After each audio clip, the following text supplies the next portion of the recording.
अहिले women's world cup भइरहेको छ र वुमेन्स टिमले चाहिँ पहिलो म्याच थाइल्यान्ड वुमेन्सँग हारेको थियो भने अब अर्को दोस्रो म्याच खेलेको छ नेदरल्यान्ड वुमेन्ससँग र त्यो म्याच पनि अनफर्चुनेटली एकदम क्लोज पुगेर चाहिँ नेपाल हार्न पुगेको छ।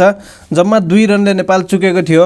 नेदरल्यान्ड पहिला ब्याटिङ गर्छ, आफ्नो 20 ओभरमा 140 रन बनाउँछ 5 विकेटको नोक्सानीमा, जहाँनिर नेपाल 141 को चेजमा 138 मात्रै बनाउन पुग्छ र 2 रनले हार्छ। नेपालले आफ्नो 20 ओभरमा 138 रन बनाएको थियो, नेपालको 7 विकेट गइसकेको थियो। सायद अलिकति हेर एन्ड देयर होइन, कुनै प्लेयरले अलिकति मात्रै पनि बढी गरिदिएको भए अब हेरौँ न यहाँनिर होइन।